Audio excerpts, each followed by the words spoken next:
अस्सलाम वालेकुम वीवर, मैं हूं आपका होस्ट अली पाशा और आज आप देख रहे हैं डेली पाकिस्तान 1 to 5 में आप लोगों को खुश आमदीद कहता हूं। आज आपके लिए बहुत ही अच्छा और प्यारा रिश्ता लेकर आए हैं, एक फीमेल का। प्लीज़ वीडियो कंप्लीट सुने ताकि आपसे कोई भी इन्फॉर्मेशन मिस ना हो जाए। अगर आप मेरे चैनल पर नए हैं तो प्लीज़ सब्सक्राइब जो कर दें और बेल आइकन का बटन जरूर दबा दें ताकि आपको इस तरह की आने वाली न्यू वीडियो सबसे पहले पहुंच सके। हमें अपने चैनल पर इस तरह की काफ़ी ज़्यादा वीडियो बना रखी हैं। अगर वहाँ से आपको रिश्ता पसंद आता है तो प्लीज़ लाजमी रब्ता करें। आपका कीमती वक्त जाके बिना हम आपको इन्फॉर्मेशन देते हैं, प्लीज़ गौर से लाजमी सुनिएगा। सऊदी अरब से राजपूत कास्ट की कंप्यूटर साइंस में ग्रेजुएट खूबसूरत बेटी का रिश्ता लेकर हाजिर हो गए हैं। जिनस औरत है, उम्र 24 साल है, ज़ात राजपूत है, कद 5 फुट 8 इंच है, एलियत कंप्यूटर साइंस किया हुआ है, ग्रेजुएट, मुलाजम, काम करने की तफसीलात स्कूल में इंतज़ामिया करती हैं। मौजूदा रहाइश का मकाम सऊदी अरब रियाद है।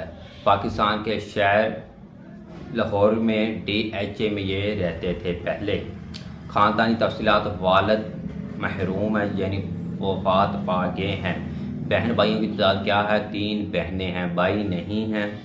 अजवाजी है जी, अकेली है यानी सिंगल हैं जी।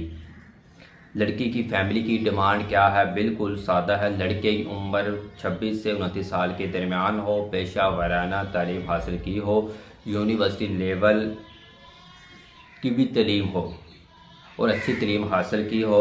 उसने अखलाक अच्छा हो, चाहे गरीब हो लेकिन अपना घर हो, वेल सेटल हो, जॉब करता हो। अगर तलाक भी हो जाए तो बच्चे ना हो तो फिर भी इसके साथ शादी कर ली जाएगी। प्लीज़ संजीदा जो लोग हैं वो लाजमी रब्ता करें। अगर बाहर के ममालिक से भी हैं तो फिर भी ठीक है, पाकिस्तान के शहर से हैं तो फिर भी इसके साथ शादी कर ली जाएगी। क्यों ना कि शादी भी जल्दी करनी है, क्यों ना कि वफात पा गए हैं, इसलिए लड़की ने कहा है कि हमें कोई अच्छा सा जल्दी रिश्ता ढूंढ कर दें। प्लीज़ जो संजीदा लोग हैं वो लाजमी रब्ता करें। उम्मीद करते हैं कि आज की वीडियो आपको बहुत ज़्यादा अच्छी लगी होगी। अली पाशा को अगली वीडियो तक इजाज़त है और अपना ख्याल रखिएगा। अल्लाह हाफिज़।